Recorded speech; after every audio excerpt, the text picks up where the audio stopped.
Bonjour Amandine. Bonjour, bonjour. Amandine Lourdel pour vous faire l'humour, ça va bien? Très bien, et vous? Ça va, alors on est mercredi, milieu de la semaine. Qui va tomber cette semaine à la grande roue de la fortune des agresseurs sexuels? Ah bah... On sait pas. Vous imaginez un truc énorme? Non Gérard, on parle pas de tabeteux. Ce soir, notre complément d'enquête, révélation inédite. Le Père Noël est en fait un prédateur.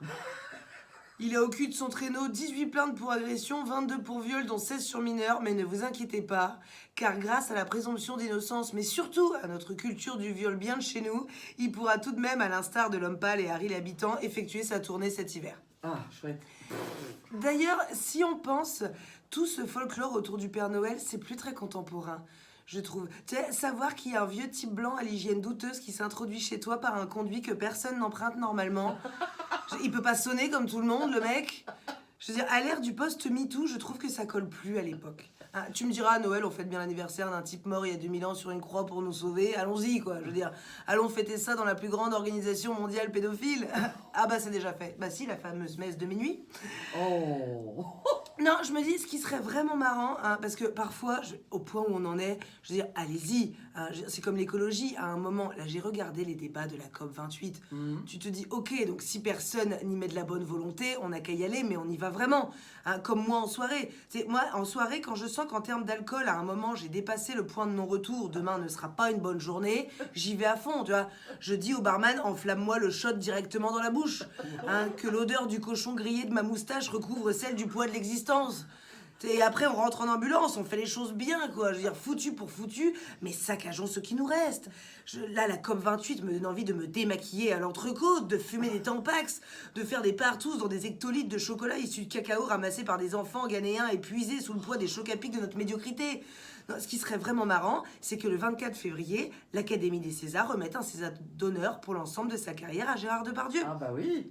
Non mais comme ça, on envoie un vrai message sociétal fort au reste du monde.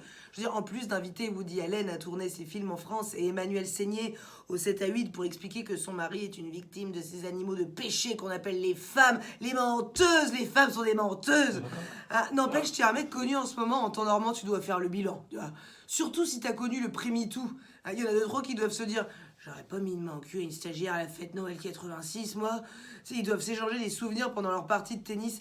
Est-ce que tu te souviens de la soirée des 10 ans de Canal, hein? On n'aurait pas pris de la coke sur les fesses d'une fille qui dormait. On l'a pas revue, cette fille, hein. J'espère qu'elle va bien.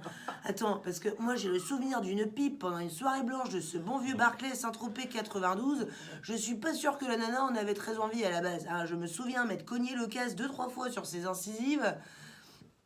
C'est sûr, il y en a tous les matins, ils allument leur téléphone, ils ouvrent X, ils surfent un peu sur la toile, ils voient pas leur nom soulagé, ils appellent leurs avocats, ils disent « Attends, c'est bon, encore une journée tranquille, les gars. » Bon, après, ils allument la télé, ils voient Morandini, ils se disent « Bon, bah, dans tous les cas, on risque pas grand-chose. » Ça, c'est bien vrai. Alors moi, je me suis acheté un calendrier de l'Avent Kinder, mais comme j'ai tout défoncé le premier soir parce que j'étais un peu triste, j'ai décidé de m'en faire un autre maison. Et alors, tous les jours, j'ouvre une petite fenêtre et je découvre un agresseur sexuel connu pour mon propre devoir de mémoire. Hein, et ben, ils sont nombreux. Hein. On pourrait faire un calendrier de l'Avent, mais sur toute l'année, en fait.